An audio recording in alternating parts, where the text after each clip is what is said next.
So we are back. We're covering Stand and Deliver. Boom. Yep. It was really close to a 2 thumbs up. It was really close. It was really There were close. a lot of great matches, but then there were some disappointments. So. Exactly. But let's start off with kind of a disappointment. Yeah, this was a mess. Orange Cassidy, thumbs up, being nice. There were some good moments here that I liked, but this just felt very disjointed. It did. Roxanne Perez, Tiffany Stratton, Lyra Valkyria, Zoey Stark, Indi Hartwell, Gigi Dolin. Not every woman got an entrance, which was weird. So, I just don't know if Roxanne was supposed to be in this match or not. Right. It didn't feel like she was supposed to be in this Right. match because she wasn't really all that involved in like many of the spots. Right. Right. Exactly. The pacing of it was kind of all over the place. I think they took the title off of her because they were worried about her overall health. Yeah.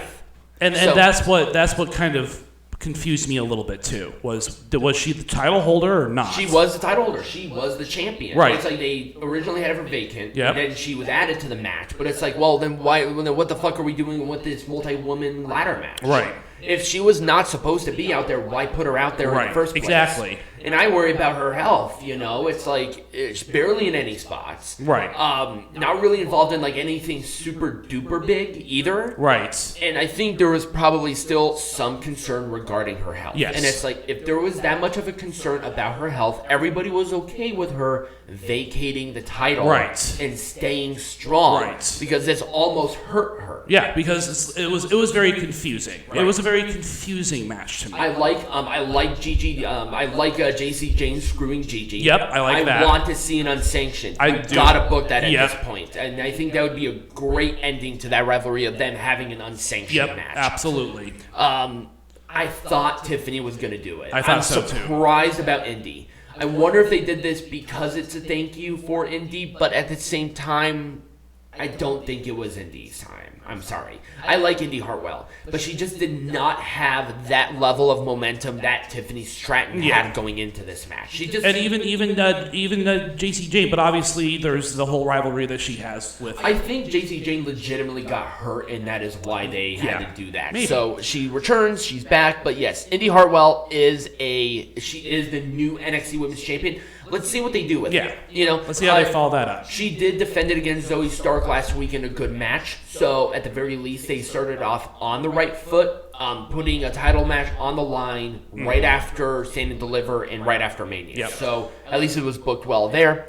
But yes, that's kind of what was going on there. All right, let's move on to the tag team match. The tag team. This at least had a rivalry. It did. It had a rivalry. But it was, again, multi-person tag team matches. It was the thing is, it was a fun match, but there were just some people that I thought did not deserve to be in this spot. Yeah. To be honest with you, the Creeds, and even the D'Angelo family, I'm kind of like it's hard for me.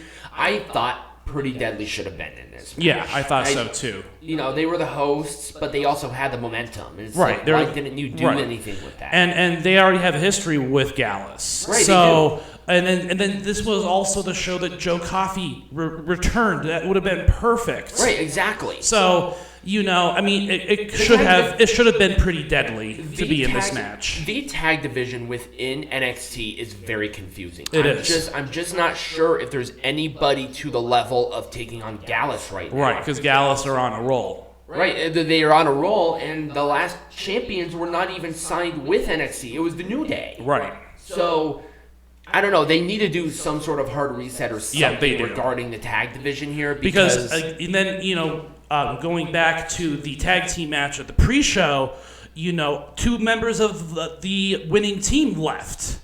Right, of Schism. Yeah. The Dyad. Yeah, Dyad left.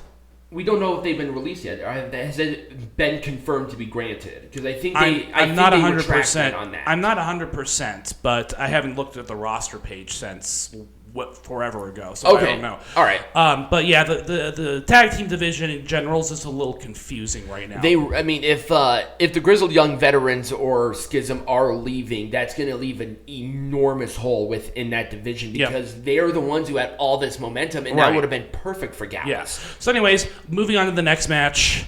Rating, really quick. Orange Cassidy. Thumbs up. So, for the NXT North American Champion, Wesley, Ilja Dragunov, Axiom, JD McDonagh, Dragon Lee, 2 thumbs up. Oh, this was an excellent match.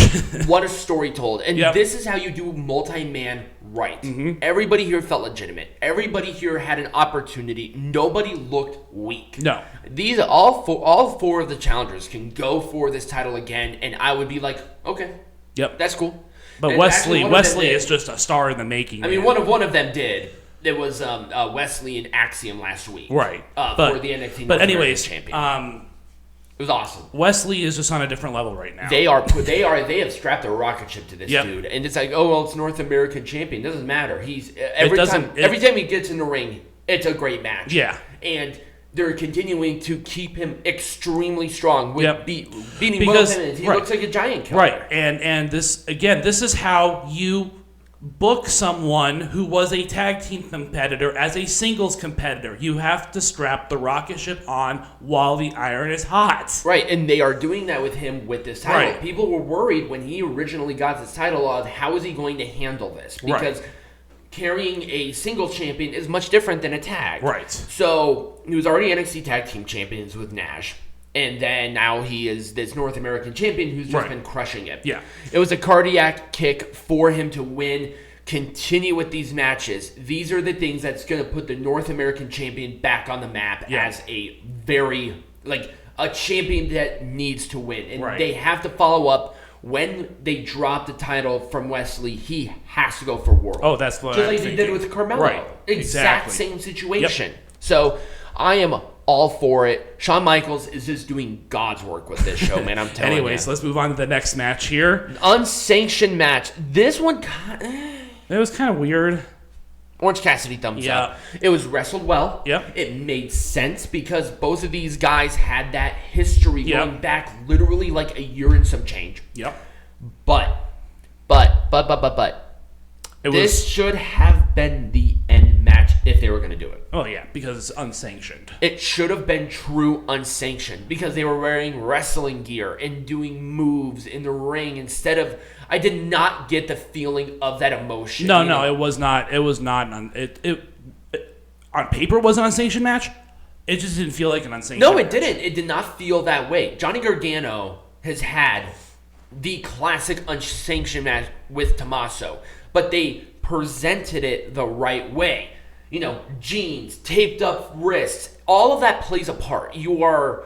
In an unsanctioned match, you have to look the part. It's like being an actor. You can't be a clown in a Vietnam War movie. Right. And you can't be in wrestling gear when you're in a match like this. You have to look a certain way. Yeah. You have to present the match constructually in a emotional way for this kind of level. And they just didn't have that. No. It just felt like a good hardcore match. Yeah. And that's not what this is supposed to be. So anyways. It was Gargano escape for Gargano to win. It was fine. Grayson Waller still strong regardless. Mm-hmm.